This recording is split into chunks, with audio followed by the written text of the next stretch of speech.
Antum sudah tahu belum fakta lapangan? Di Amerika waktu pertama diterbitkan film Spider-Man, cuma disembunyikan datanya. Ini Anda buka di majelis ini, ikhwas sekalian. Allahu Akbar, Allahu Akbar.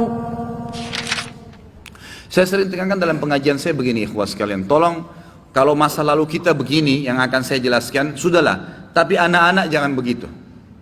Kita ini sekarang seringkali tertahan hati kita untuk bisa memahami tauhid kepada Allah, menggantungkan nasib kepada Allah. Apa sebabnya? Sebab utamanya ikhwas sekalian karena kita terlalu terpengaruh dengan dongeng-dongeng manusia. Di dalam agama kita tidak ada dongeng. Dongeng itu artinya cerita fiktif, dikarang-karang, baik untuk menceritakan seorang tokoh yang fiktif atau untuk membuat orang lain tertawa. Kenangan manusia dalam Islam tidak dikenal itu. Jangan antum ceritain anak antum begini-begini nih. Bohong semuanya. Antum mau lihat fakta lapangan. Mickey Mouse. Apa itu Mickey Mouse? Hah? Tikus. Tikus yang fiktif lagi. Tikus itu ikhwas sekalian dalam agama kita, tikus itu diberikan istilah dalam hadis fuwaisiqah. Tahu apa artinya fuwaisiqah? Binatang yang buruk, yang boleh dibunuh, tikus itu.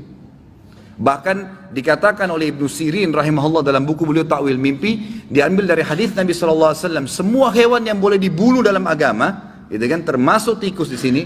Kalau seseorang mimpi melihat tikus, berarti dia mimpi keburukan. Dan Ibnu Sirin menekankan dalam banyak athar yang sahih, bahwasanya kalau laki-laki mimpi tikus, kalau dia mau menikah atau dia sedang hidup dalam kehidupan sosialnya, berarti ada wanita yang buruk sedang mendekati dia. Mimpi tikus.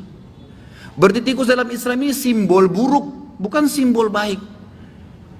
Kalau perempuan mimpi dia mau nikah, kemudian misalnya dia mimpi istikharah, dia mimpi tikus mendekati dia, apalagi menggigit bajunya, berarti laki-laki itu buruk. Begitu pemahamannya dalam Islam. Apa kata Nabi SAW? Kalau malam hari, padamkan lampu-lampu kalian, ya. Karena jangan sampai fuwaisiqah, tikus, ya, datang dan mengakukan itu. Pernah Umar bin Khattab membawa kepada Nabi SAW seekor tikus yang ditangkap di rumah beliau, ditangkap oleh Umar bin Khattab, dipegang, dibungkus, di bawah, gitu kan. Dikatakan, ya Rasulullah, ini tadi, ya, mengganggu di rumah saya, boleh saya bunuh? Kata Nabi SAW, boleh. Ternyata pada saat itu, waktu Nabi SAW lagi duduk, ada sumbu, ada seperti kalau kita sekarang lampu ya, zaman dulu tuh api. Tikus itu tiba-tiba waktu ditaruh di depan Nabi SAW jalan, subhanallah, dengan hikmah Allah, tikus itu menarik sumbu itu, dia bukan lari. Jatuhlah api tadi membakar sejadah Nabi SAW, tempat beliau, kain yang beliau pakai sujud, sholat gitu kan.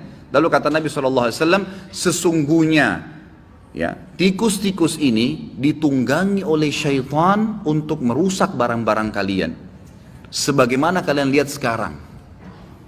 Apa yang antum ambil pelajaran dari kisah Mickey Mouse? Dari kisah kosong, bohong, fiktif. Demi Allah ikhwan, merusak akidah antum. Berapa banyak orang Islam yang buat kamar anaknya Mickey Mouse semua. Ini bukan main-main ini. Ini masalahnya ini jadi penghalang akidah. Antum jadi nggak bisa memahami hal-hal gaib seperti ini karena kita terkontaminasi dengan cerita fiktif, dongeng yang bohong. Tom and Jerry itu apa, ikhwan? Hah? Cerita bohong, fiktif. Tikus berantem sama kucing. Pernah antum lihat tikus berantem sama kucing? Hah? Yang ada kucing makan tikus ya, nggak pernah tikus berantem sama kucing, nggak ada sejarahnya. Tapi dibuat rekayasa kisah di situ, bahwasanya bisa.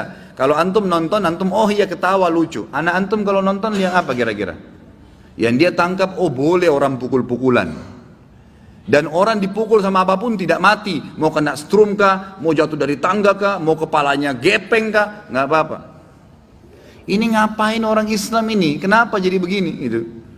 Apa yang dirangkap oleh anak kita nanti adalah cerita-cerita dongeng. Kalau antum datangkan cerita hakika nanti yang benar tentang masalah kematian, malaikat maut, surga neraka, dia sulit tangkap karena dongeng ini sudah menjadi tameng buat dia. Jangan ikhwan sekalian. Nggak ada manfaatnya sama sekali, gitu kan?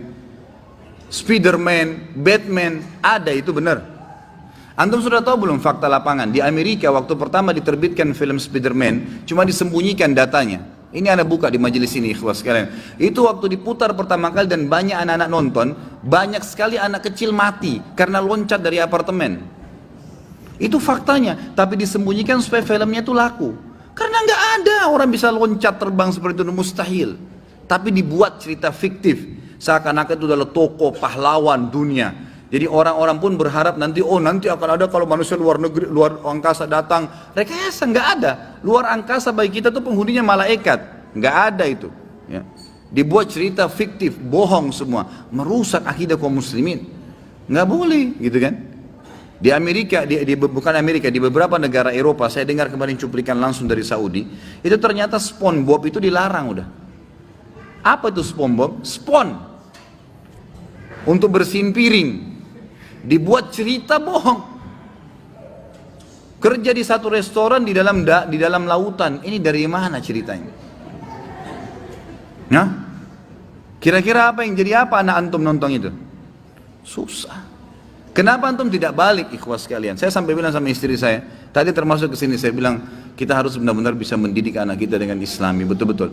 Kalau perlu sementara liburan pun, yang jadi masalah gitu kadang-kadang. Kita kalau liburan, kalau lagi musim liburan, kemarin banyak keluhan dari ikhwan dan akhwat, kita nggak tahu mau bawa anak kita kemana Ustaz. Akhirnya pergi juga ke tempat hiburan seperti orang umumnya, pergi kolam renang, lihat auratnya orang lain, ya, pergi kemana, ya, tiap saat ada liburan langsung ke mall, dengar musik. Anak-anak antum ini sedang terdidik dengan pola itu. Kenapa nggak buat mereka cinta dengan majelis ilmu, ikhwas sekalian? Saya terus terang kagum kemarin. Sampai saya salut melihat ada anak kecil diajak sama ayahnya di Kalibata. Di taklim saya lagi bahas minhajul muslim. Dia dekatin saya setelah taklim, dia bilang, Ustaz, alhamdulillah saya bisa ketemu langsung. Biasanya saya cuma ikutin Ustaz dari YouTube. Baik, alhamdulillah Pak, saya bilang gitu. Terus dia bilang, ini anak saya Ustaz, mungkin anaknya 7 tahun.